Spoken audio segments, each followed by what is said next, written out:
第61章意外的来访者。听到月亮先生的问题，魔术师福尔斯险些脱口而出：清楚，非常清楚，只是不太了解过程中的细节。不过他及时控制住了自己的嘴巴，略感畏惧的看了眼青铜长桌最下方的世界先生。几乎是同时，倒吊人阿尔杰、正义奥黛丽和隐者加德利亚结合之前的推测，隐约猜到了贝克兰德东区发生的严重事件是极光会那位神使被刺杀，被世界刺杀，而因为不是观众，无法从眼神中品读出答案，福尔斯只好对着月亮埃姆林勉强笑道：具体是什么，我无法回答你，我只知道当时出现了风暴领域半神级的非凡能力，这让风暴教会高度重视，他没敢代替世界先生讲出事情的原委，只是简单描述了下自己见到的情况。在他想来，如果世界先生愿意泄露此事，自己肯定会做补充。风暴领域半神级的非凡能力，正义奥黛丽等人一阵错愕，本能的怀疑起自己刚才的猜测是否正确。他们之前都认为莱曼诺的旅行笔记是那位极光会神使死后形成的物品，所以世界刺杀对方前根本没可能借愚者先生的帮助记录下半神级的能力。东区涉及超凡的严重事件与世界先生无关。不，福尔斯刚才那一眼足以说明就是世界先生弄出来的。可是风暴领域的半神级非凡能力又为什么会出现呢？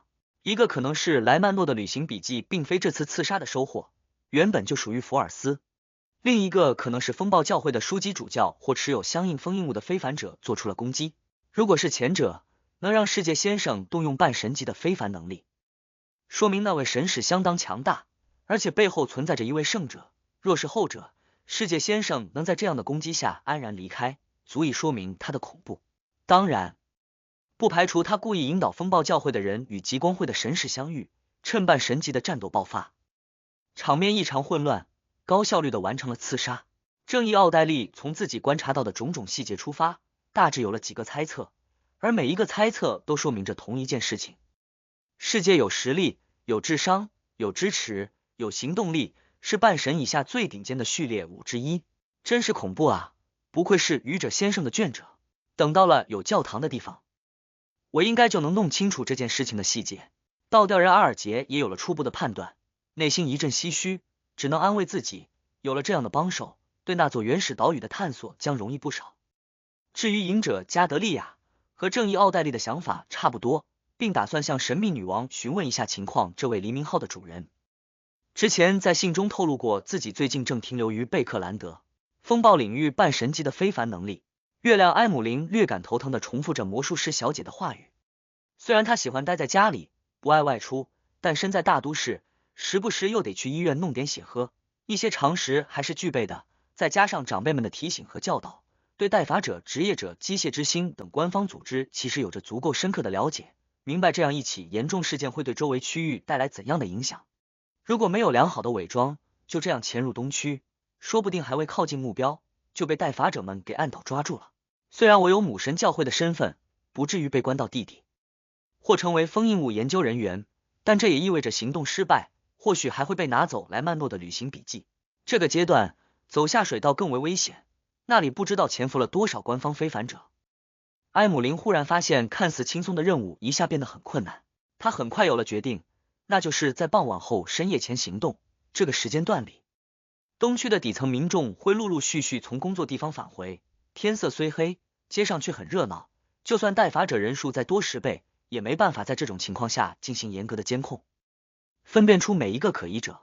接下来的重点就是策划好行动，争取动静很小的解决掉那2个人造吸血鬼。得考虑战斗激烈无法隐瞒的情况等等。魔术师小姐刚才提过莱曼诺的旅行笔记里有传送这个非凡能力，问题解决了。月亮埃姆林获得松了口气，轻笑一声道：我会注意的。他这句话说得非常平静，显得很有信心，似乎一切都在掌控之中。呵，埃姆林这家伙先为难后放松，90%是想到了莱曼诺旅行笔记里那个旅行家之门。如果不是抽到了旅行，我肯定会附加条件，那就是世界格尔曼斯帕罗使用前，谁也不能动那页魔法书。克莱恩在心里嗤笑了2声，没有开口。对他来说，因为莱曼诺的旅行笔记内只有那一个旅行家之门，所以往返原始岛屿的过程中必然会动用蠕动的饥饿。既然如此，那还不如尽情压榨手套。反正不管怎么样，都是要为一个死刑犯的，不能浪费。总之，我提醒过你了。魔术师福尔斯不再多说，只希望月亮先生能一切顺利。这时，倒吊人阿尔杰侧头望向了旁边的小太阳。你还在白银城？是的，最近的任务是熟悉能力，并巡逻周围区域。太阳戴里克没有一点隐瞒的回答道。阿尔杰沉吟了下道：那位牧羊人长老最近没来找过你？没有。戴里克顿了下道：6人议事团似乎在忙前任首席陵寝的事情，具体是什么，我没有权限知道。克莱恩听小太阳提过白银城的前任首席，说他修建了一座深入地底的陵寝，并搬了进去，之后再未出来，疑似想转到死神途径的序列3失败。也不知道陵寝内部发生了什么，我的灵性直觉告诉我，这隐藏着危险。克莱恩还未开口，就听倒吊人阿尔杰道：你注意一下这件事情，这个关键阶段研究前任首席的陵寝不会简单，这可能给你带来危险。太阳戴里克用力点头道：我会尽量想办法弄清楚具体情况的交流继续往下进行。因为这周内各自遇到的事情不多，这个环节很快就步入了尾声。塔罗会众位成员开始对太阳做外界神秘学语言的教导，并从他那里学习些古代神话。这个过程中，正义奥黛丽有略感失落和沮丧，因为他这次聚会里既没有买什么，也未分享什么，参与度显得不够。唉，我的生活太平静太安稳了，没有事情可以分享。不过这也正常，作为东切斯特伯爵，王国排名前3的大银行家的女儿，如果还会经常遭遇非凡事件，每周都过得又惊险又刺激，那只能说明现有的社会分层、政治结构不足以支撑起一个超凡世界的秩序，必然会有根本性的颠覆性的改变。等回到贝克兰德，和心理炼金会联系增多，就能改善这种状况了。奥黛丽迅速变得乐观，站起身来，向愚者先生行礼告辞。他这半年来，因为有苏茜的刺激，真的看了不少有用的书籍，在思考的深度和成熟度上，和以往相比有了较大提升。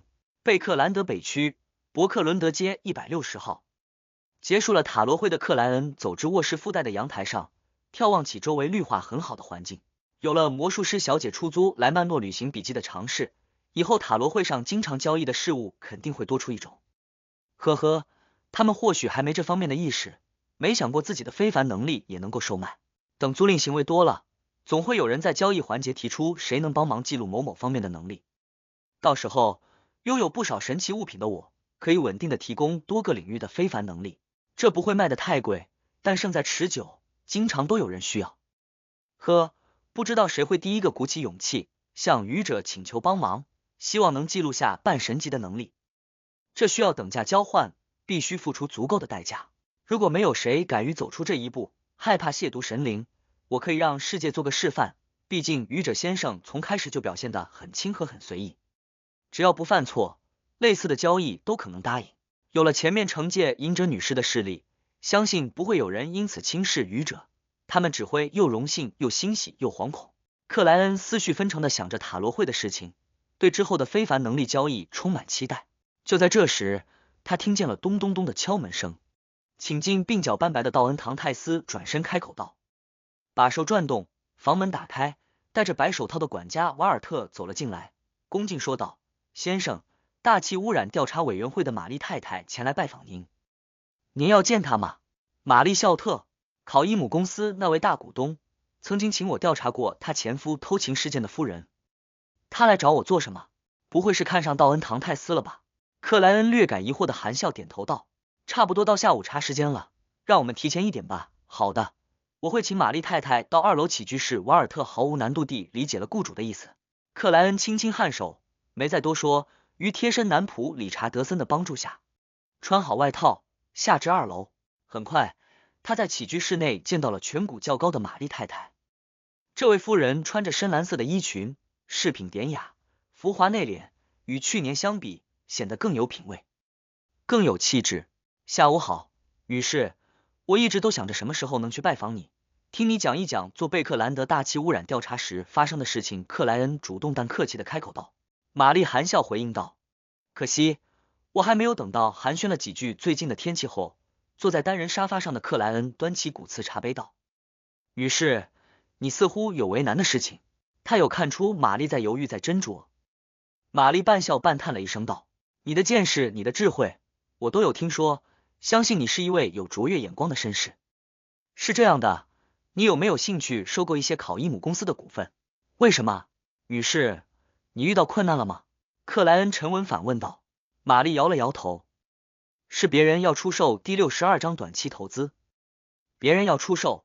克莱恩琢磨着这句话，没立刻反问，等到女仆进来将下午茶的银色3层托盘放好离开，才微笑开口道：“女士，你为什么不自己收购？哪怕是盲人，也能知道未来的鲁恩只会越来越重视环境污染的治理。所以，主营无烟煤和优质木炭的考伊姆公司必然会有非常良好的前景，价值50万镑，甚至100万镑都不再是幻想。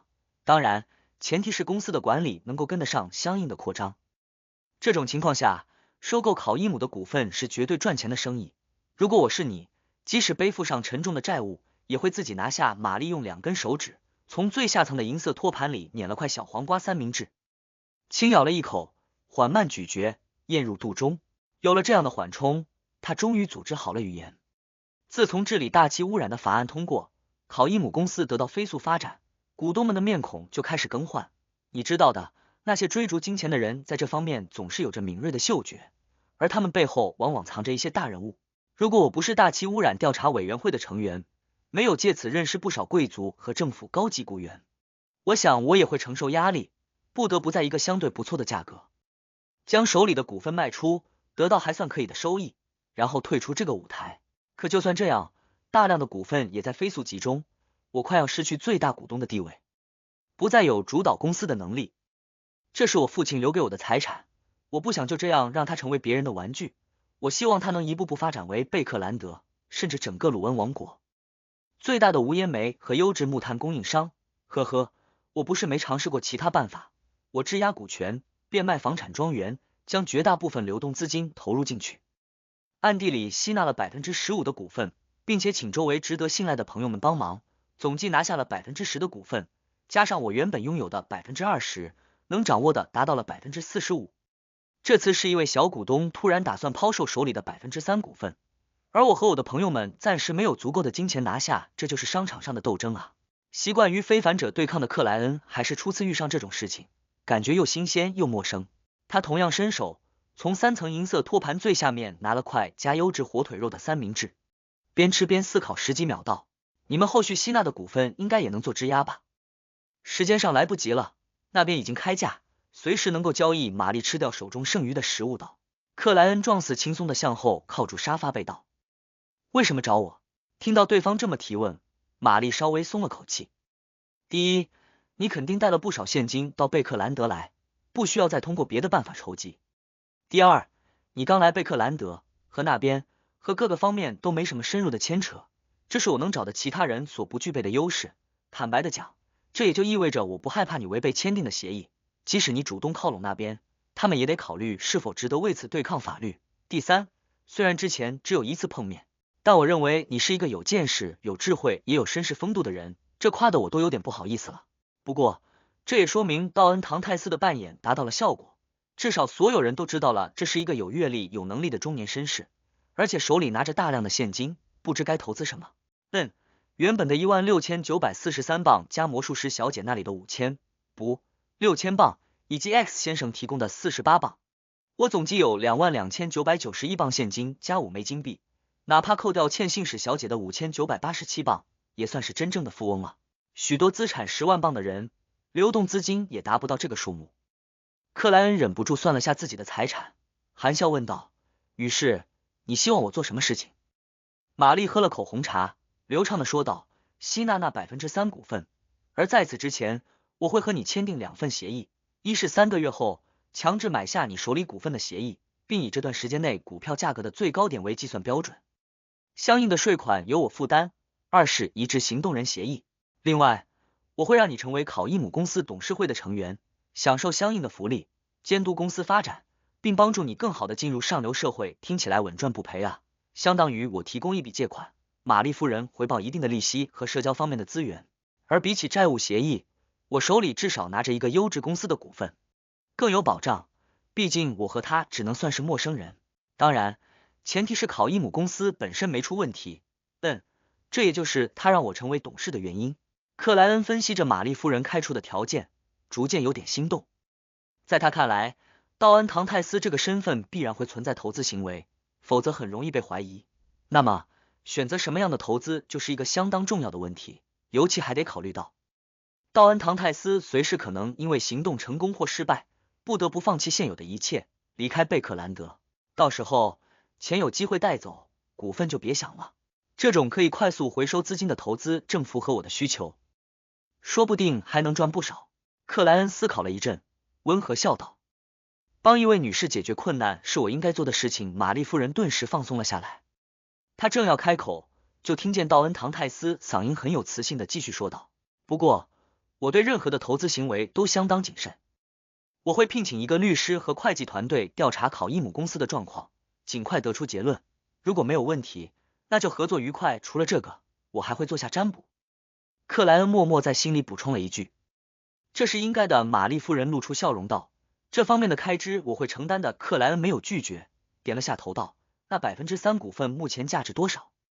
正常估价是9600镑，但那位股东认为以考伊姆公司的发展前景，不能低于12000镑。玛丽夫人给出了具体的信息。呼，克莱恩用一副平静悠然的样子笑道：“还好，道恩·唐泰斯果然很有钱。”玛丽夫人念头一转，主动说道：“道恩，我可以邀请你明天去参观考伊姆公司吗？”“这正是我的愿望。”克莱恩笑着回应道。与此同时，他忍不住想到了一件事情，以前房东斯塔林·萨默尔特先生应该还在考伊姆公司担任经理，又是一位熟人啊，但不是道恩·唐泰斯的。克莱恩内心莫名有点唏嘘。夜晚8点，进入东区的各条道路上，行人依旧众多，皮色非常明显，而这样的状况会一直维持到近10点。埃姆林·怀特换了身灰蓝色的工人服装，戴了顶鸭舌帽，缩在贝克兰德桥区域的街巷里，观察着来来往往的平民们。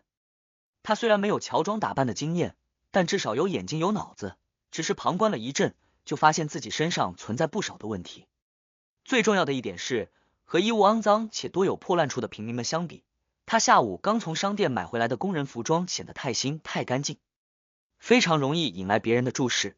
埃姆林想了想，返回阴暗的巷子里，伸出手指，根据先前观察到的现象，将衣物容易破损的地方全部弄烂。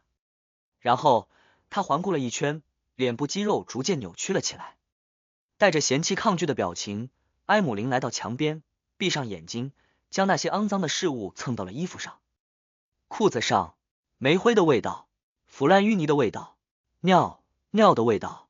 埃姆林下意识伸掌，捂住嘴巴，险些呕吐出来。这个时候，他才明白拥有超凡嗅觉不一定是好事。经过几分钟的煎熬，埃姆林终于完成了伪装，就连那张俊美的脸庞都沾上了不少煤灰。借着这样的装扮，他略弯背部，跟随人潮，快步进入了东区，没有引起任何人注意。走着走着，埃姆林发现了一个问题，那就是他并不认路。他根本不知道灰岩街和白金街分别位于东区哪个地方，而这里的路牌大部分都被人为损坏了。刺杀真是一件麻烦的事情。埃姆林咕哝了一句，开始找人问路。经过近1个小时的努力，他终于来到了灰岩街。这里道路狭窄，两边的建筑挨得很近，哪怕在白天也显得非常昏沉，到了晚上更是有种让人畏惧的森然与阴暗。可对血族来说，这样的环境相当不错，唯一的问题是太脏太乱。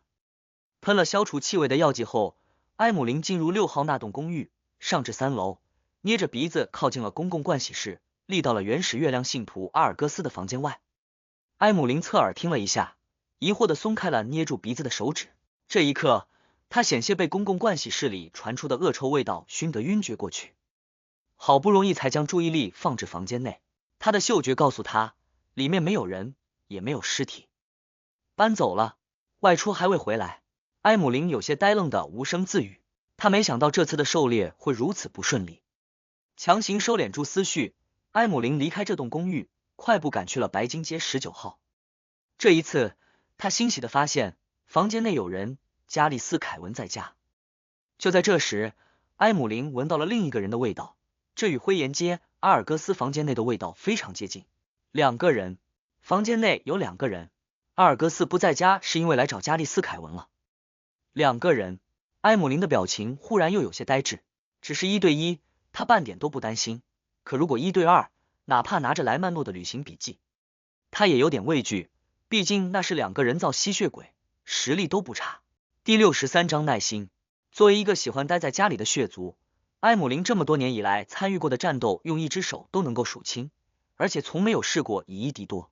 无论是对付上次那个原始月亮的信徒，还是抗衡丰收教堂的乌特拉夫斯基主教，他都基本占据了数量的优势，最差也是1对1。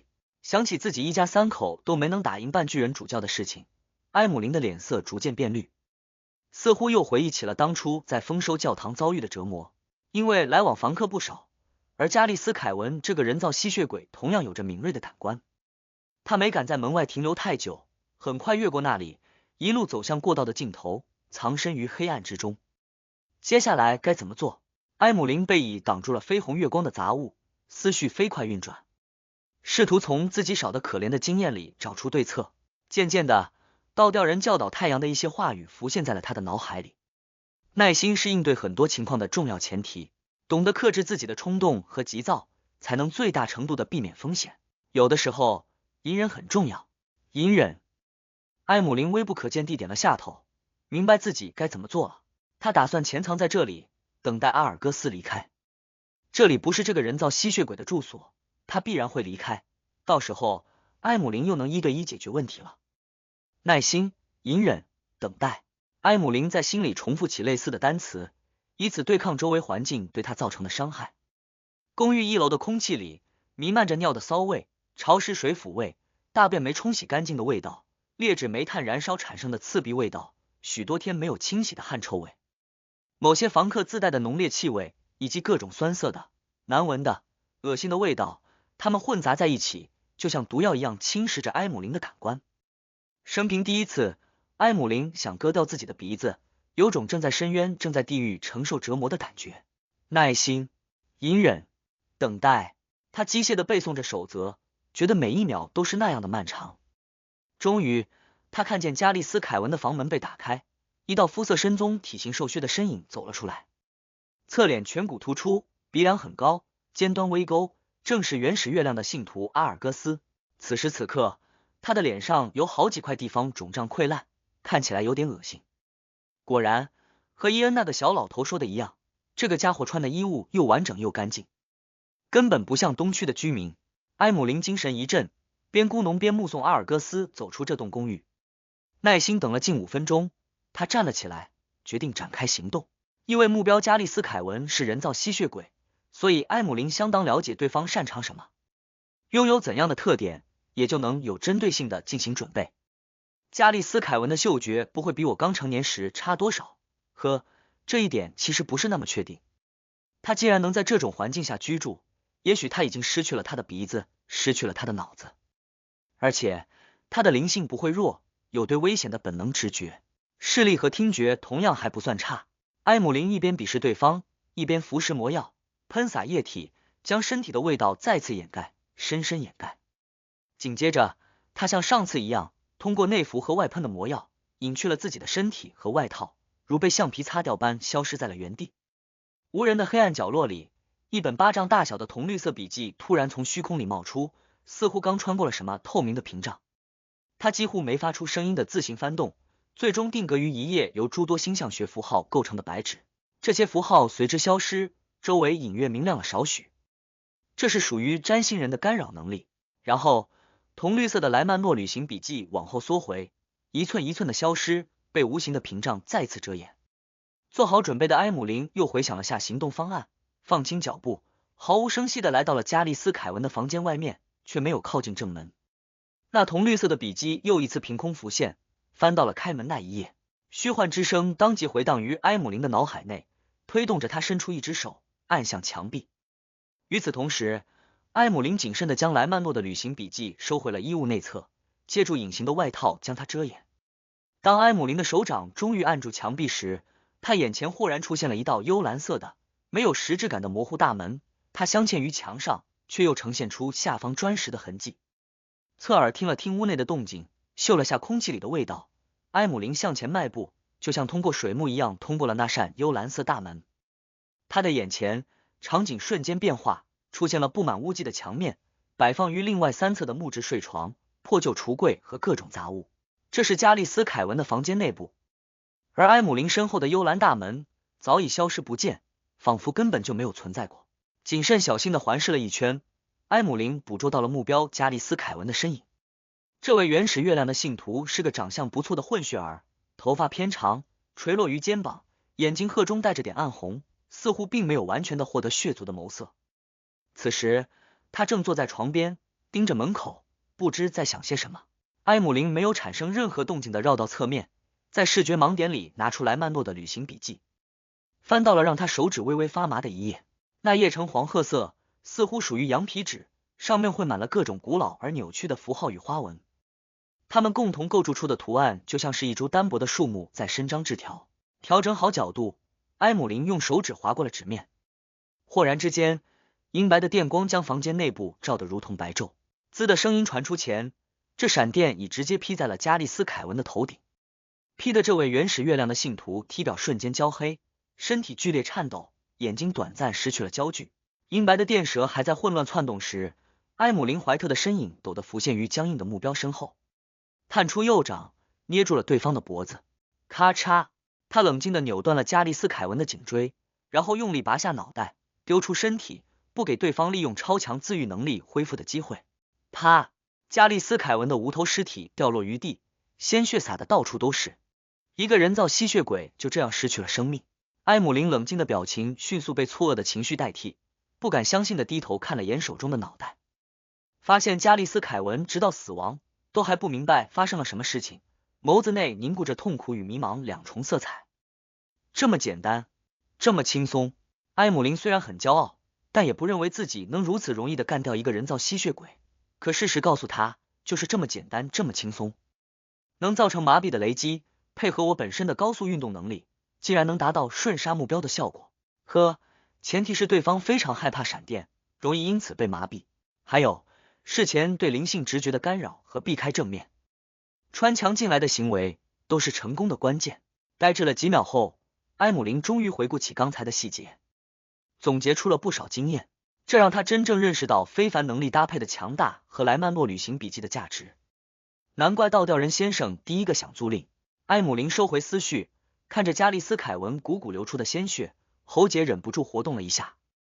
他很久没喝过这么新鲜的血液了，不过他不敢喝，因为对方的非凡特性还未析出，血液里有蕴含部分，喝了容易造成非凡特性过量的问题，有潜藏的失控风险，不利于接下来的行动。埃姆林收回视线，环顾一圈，找出了一叠陈旧报纸和一个小木箱，准备等下用来装加丽斯·凯文的脑袋。而在此之前，他坐了下来，等待对方的非凡特性析出。2分钟后，埃姆林突然抬起脑袋，望向门口，他听见有脚步声靠拢过来，紧接着他闻到了阿尔戈斯的味道。这个人造吸血鬼回来了，他半路折返了。埃姆林·怀特一下有点紧张，不知道该怎么处理这种情况。咚！外面的阿尔戈斯敲了下房门，然后就不再发出任何声音，变得异常沉默。埃姆林先是一怔，旋即明白对方闻到了鲜血的味道，已察知房间内出了状况。该怎么做？直接冲出去解决他？不，这样会被别人看见，会遭遇官方非凡者的抓捕。埃姆林本能的拿出药剂，准备再次隐藏自己。接着他据此有了灵感，无声吐了口气。埃姆林将加丽斯·凯文的脑袋放在床上，自己喝下隐形魔药，喷了相应的液体，动作很轻很慢的挪动至角落，躲藏了起来。这样之后，房间内就是一副刺杀已完成，凶手早逃离的场景。时间1分1秒流逝，门外和门内都一片安静，没任何声音发出，只偶尔有别的房客路过。突然，加丽斯·凯文房间的窗户吱呀一声打开，2道视线投注了进来。经过仔细的探查，脸上有溃烂痕迹的阿尔戈斯一按一跃，跳进了房间，缓步走向那具正不明显析出非凡特性的尸体。角落里的埃姆林·怀特趁对方没有望向这边的机会，悄然拿出了莱曼诺的旅行笔记，将它翻到了另一页雷击。就在这时，阿尔戈斯的目光落到了床上，落到了同伴的脑袋上，落到了那叠陈旧报纸和那个小木箱上。他的瞳孔陡然收缩，第64章逐渐熟练。不好！埃姆林怀特顺着阿尔戈斯的目光，注意到了自己忘记处理的陈旧报纸和小木箱。它们虽然原本就属于这个房间，但之前分别在不同的地方，死时摆放于一起，显得相当奇怪，似乎有人想用它们做点什么，却临时放弃。那为什么会临时放弃呢？是被刚才的敲门声惊扰到了吗？而这是否意味着凶手并未离开，正潜藏于房间某个角落里？类似的问题同时闪现于阿尔戈斯和埃姆林怀特的脑海内，只不过一个是突生疑惑，另一个是反向猜测对方会怎么想。不好！两个吸血鬼同时做出了反应。阿尔戈斯猛地向侧方一扑，身后弥漫出浓郁的黑气，外形神似蝙蝠翅膀，而埃姆林怀特的手指飞快划过了摊开的莱曼诺旅行笔记。忽然间，银白乍现，又一次照亮了整个房间。吱呀张扬的闪电没能劈中阿尔戈斯，打在睡床旁边的地上，崩散为无数细小的电蛇，并向着周围导电性能较好的事物跳跃而去。这里面，阿尔戈斯用浓郁黑气制造的翅膀似乎格外受到雷霆的青睐，被诸多银白电蛇追逐，滋滋击碎，并蔓延至体表。阿尔戈斯陡然麻痹了一秒，没能落地弹起，摔得扑通一声。埃姆林连忙翻动莱曼诺的旅行笔记，再次用手指划过一页雷击。虽然他不知道为什么会有如此多页雷击，占据了黄褐色羊皮纸一半的数量，但这一刻他无比庆幸还能继续使用。银白的闪电凭空落下，直直劈在了阿尔戈斯身上，让刚摆脱麻痹状态想要跃开的他体表陡地冒出一阵黑烟，浑身上下止不住的颤抖。抓住这个机会，埃姆林怀特膝盖一挺，双脚一蹬，近乎拖出残影般高速临近了阿尔戈斯，然后用右臂箍住对方的脑袋，轻巧一绕，闪到了身后。咔嚓！阿尔戈斯直接看见了自己的背部，他的眼睛一下充血，脸上肿胀溃烂的几个地方彻底崩开，深沉而虚幻的黑暗从里面奔腾而出。埃姆林不明白发生了什么变化，脚底一滑，本能就向后退开，并连续改变了位置。阿尔戈斯没有追逐，眼中似乎失去了理智，只剩下纯粹的恶意、疯狂和明显的茫然。他抬起双手，从两侧按住自己的脑袋，猛地用力一扳，让他于清脆的咔嚓声里回到了正确的朝向。而这人造吸血鬼的四周，黑暗深邃涌动，仿佛要吞没一切。然后，阿尔戈斯左右活动了下晃晃悠悠的脖子，体表已全部肿胀腐烂，流出恶心的脓液。他今晚来找加利斯·凯文，就是因为本身出现了失控的前兆，需要谈论出一个解决的方案。中途折返，则是他忽然想到，会不会是恶劣的环境对拥有超凡嗅觉和灵敏感官的自己产生了强烈的负面影响，才导致失控征兆呈现。而此时，死亡阴影笼罩下的他彻底崩溃了，真正的失控了。被阿尔戈斯视线扫过的埃姆林怀特心头一颤，感觉自己又遇上了麻烦，忍不住暗骂这群原始月亮的信徒总是把自己弄得像个怪物。他没立刻向愚者先生祈求，一是根本来不及，对方即将发动攻击；二是单对单的情况下，埃姆林认为自己应付失控的序列期不会太危险。他抓紧时间，快速翻动莱曼诺的旅行笔记，让他再次定格于雷击。啪！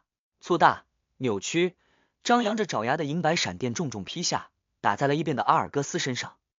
这个瞬间，闪电似乎击碎了那涌动的黑暗，又仿佛被幽邃的对方给吞没了，两者同时消失，只留下目光终于锁定了埃姆林的阿尔戈斯。这失控的人造吸血鬼真正拖出残影，扑向了目标。埃姆林身体一矮，就地翻滚，躲过了这致命一击。与此同时，他没有拿莱曼诺旅行笔记的右手探入衣兜，取出了一个金属瓶。噔！阿尔戈斯急速转向，瞬间贴近了敌人。啪！没有时间打开瓶盖的埃姆林五指用力，直接将那个金属瓶捏出了缝隙。然后他将瓶子向前一抛，让里面纯净灿烂的液体洒向了扑过来的阿尔戈斯。这是他用灵性材料调配的太阳之水，非常克制吸血鬼。这是魔药教授提前做的准备。啊！被直接泼中的阿尔戈斯当场发出凄厉的惨叫，体表蒸腾起一缕缕黑烟，于半空失去了力量。砰！他虽然撞中了埃姆林，却只能让对方失去平衡，翻滚两圈，未受实质伤害。而翻滚之中，埃姆林顾不得处理伤势，甩两下因沾到几滴太阳之水而疼痛的右手，飞快让莱曼诺的旅行笔记做出了翻页。啪！又是一道银白的闪电劈下，让阿尔戈斯的惨叫戛然而止。这个失控的人造吸血鬼一边似乎还在承受太阳的近距离照射，一边则直接陷入了强烈的麻痹里。埃姆林抓住机会，取出另一瓶太阳之水，拧开瓶盖，直接泼向了前方。这一次，阿尔戈斯连惨叫都无法发出，身体呈现出蜡烛融化般的状态。埃姆林这才松了口气，于背后弥漫出浓郁的黑雾，便让他们化作一只巴掌大小的虚幻蝙蝠，成群结队的涌向目标。黑色的蝙蝠们落到了阿尔戈斯身上，将他完全笼罩于内，接着哗啦一声分开，飞回了埃姆林身边，消失不见。阿尔戈斯的身体明显缩小了一圈，终于支持不住，带着半融化的痕迹缓缓倒了下去。埃姆林这才抬起右手检查残留的疼痛，看见掌心和几个指头上都有萎缩糜烂的伤口，不过里面血肉正快速蠕动，在自我愈合。结束了，我竟然真的干掉他了。埃姆林收回视线，望向阿尔戈斯的尸体，还有点不敢相信。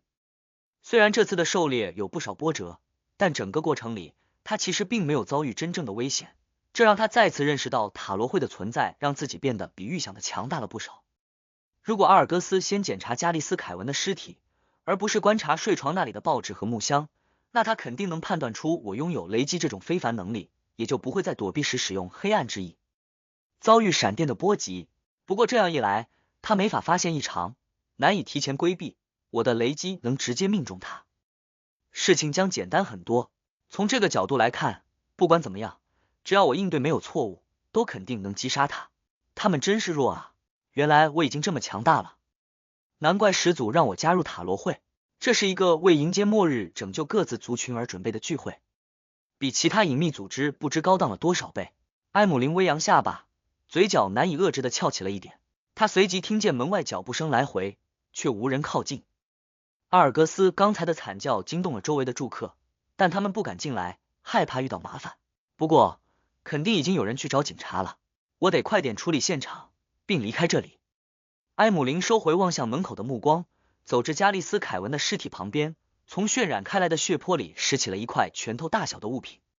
它通体鲜红，仿佛心脏正轻微的膨胀和收缩着，表面呈半透明状态，隐约有液体在那里流淌，正是药师途径序列期吸血鬼遗留的非凡特性。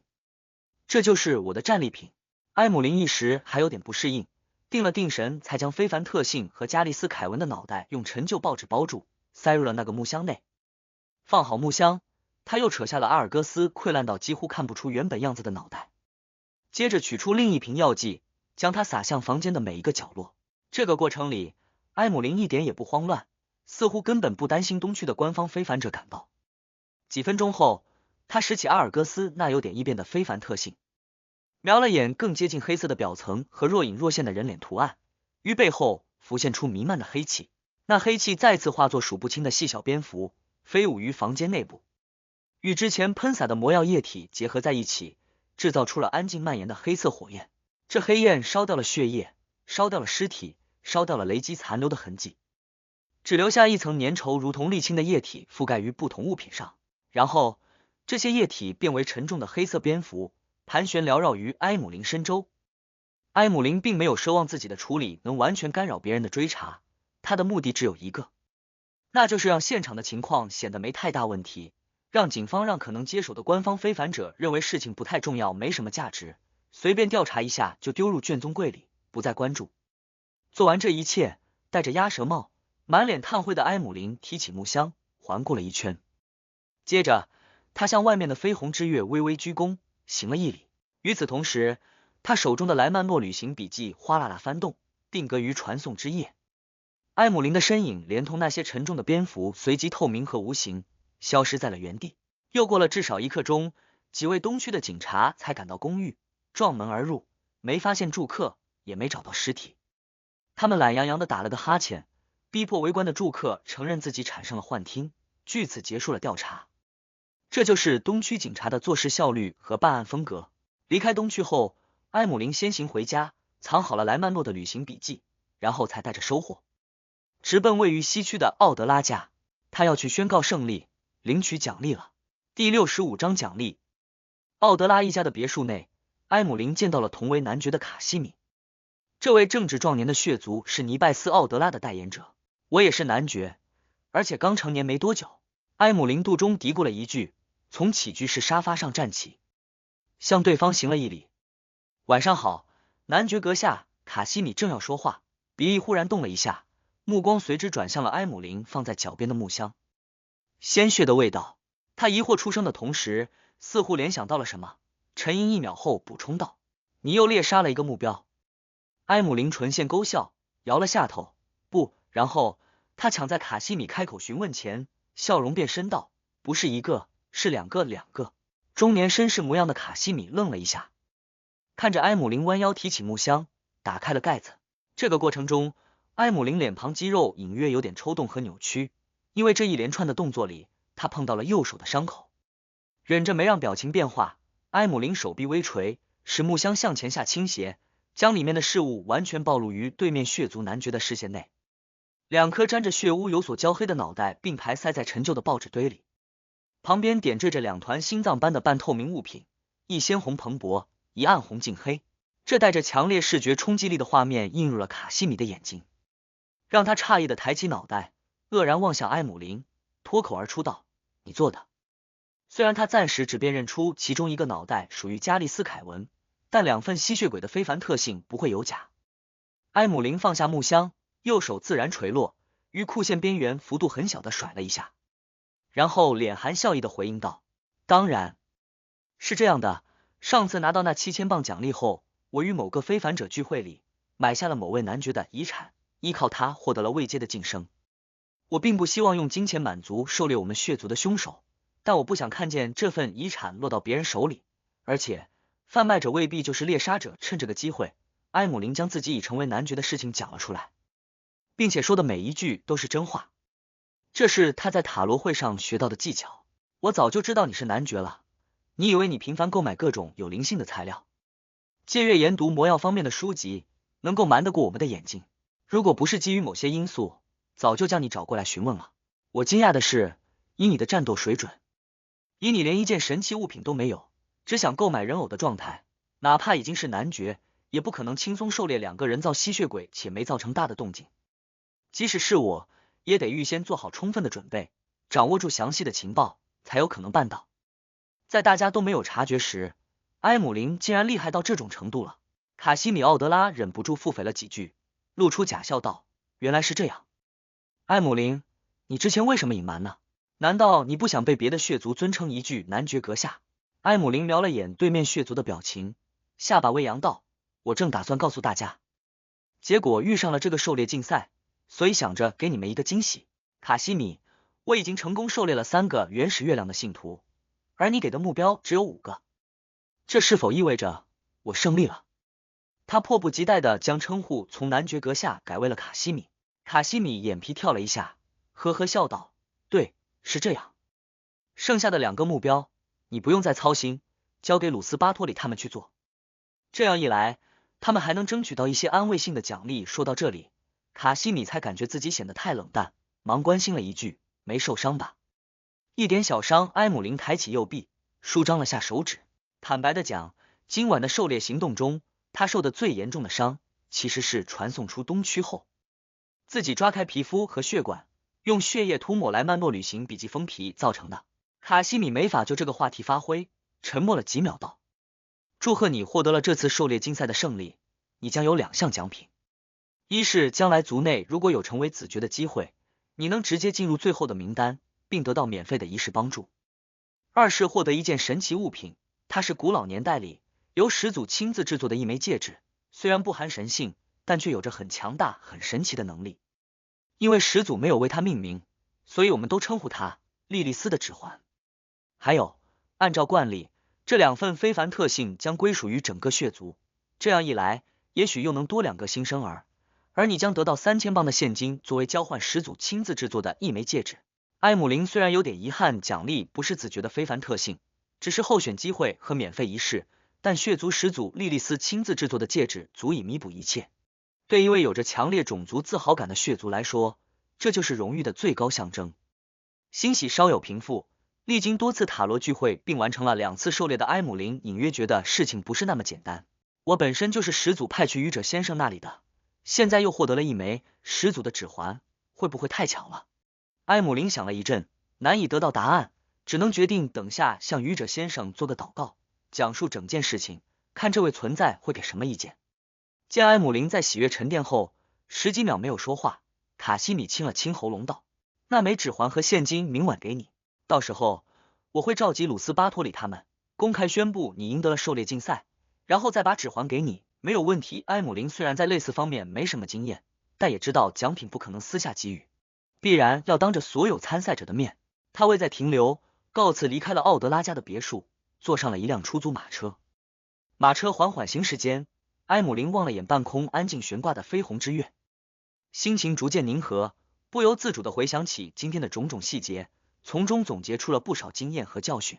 最后他盘算起需要记录多少个非凡能力到莱曼诺的旅行笔记上，用了5次雷击，都用完了，还有1次传送，1次开门，1次占星术，总共8次，额外还得支付2次，也就是10次。这有点困难啊，有的非凡能力应该没办法记录，就像我的自愈能力，只能重复了。呵，等拿到始祖的指环，可以尝试着记录下他拥有的非凡能力。莉莉丝的指环。灰雾之上，巨人居所般的宫殿内，克莱恩坐在对应愚者的那张高背椅上，琢磨着月亮埃姆林怀特祷告的内容。他原本想着半夜可能被吵醒，不得不为某个没什么战斗经验的吸血鬼提供帮忙，结果没想到埃姆林11点前就搞定了一切，连任务都已上交。埃姆林当初向愚者祈祷，就是因为古神莉莉丝给予了启示，现在又获得他的戒指，不管这莉莉丝究竟是谁，我都得提防一下。然后旁观变化，克莱恩认真思考了几秒，低沉但平和地回应了埃姆林的祈祷。之后向我祷告或参与聚会时，都要取下那枚指环。交代完这件事情，克莱恩返回现实世界，不再担心半夜会被吵醒，一觉睡到了天亮。用过早餐，休息了一阵，他等来了礼仪老师瓦哈娜，为周末自家举行的舞会做特别培训。瓦哈娜黑发轻挽，裙角摆动，引领着道恩唐泰斯从开场舞跳起，熟悉着整个流程。清扬舒缓的乐章里，这位礼仪老师突然开口道：听说玛丽夫人昨天下午来拜访过你。是的，克莱恩一边感慨在人际交往领域这片街区没有秘密，一边坦然颔首。瓦哈娜微微点头，沉默了2秒道：我听说玛丽夫人将所有股权都质押给银行，借出了一大笔钱，这是在提醒我小心，不要陷入可能的骗局。之前提供的帮助不仅让我很快进入了伯克伦德街的社交圈，而且还有源源不断的后续回报啊。不过玛丽夫人质押股权是为了暗中吸纳更多的股份。克莱恩安静听完，露出温和的笑容道：谢谢。他顿了一下，补充道：我相信每一位朋友的人格，但在商业领域，谨慎和小心永远是排在第1位的守则。我已经让瓦尔特聘请了独立的律师和会计团队，他们将做详细的负责任的调查，并给出最能保障我利益、最能避税的方案。在此之前，我不会做任何决定。瓦哈娜半仰脸庞，看着道恩唐泰斯深邃的蓝眸，忽然半叹半笑道：你真是一个有智慧的人。克莱恩本想说一句这是成熟，可突的想到瓦哈娜的丈夫之前被人骗了布料，靠着自己的帮助才挽回大部分损失，如此回应很容易让对方产生联想，做出对比，形同嘲讽，遂及时改变了说辞，轻笑一声道：我的智慧都来源于之前接受过的教训，很难想象你会被骗。瓦哈娜低头笑道：也是因为经历过太多，所以能欣赏各种类型女士的不同魅力，这个传闻就过不去了是吧？克莱恩无奈笑道：每一朵花都有它美丽的地方。熟悉完整个流程和相应的舞蹈，克莱恩送走瓦哈娜，带上贴身男仆理查德森，应玛丽夫人的邀请，前往乔伍德区的考伊姆公司参观。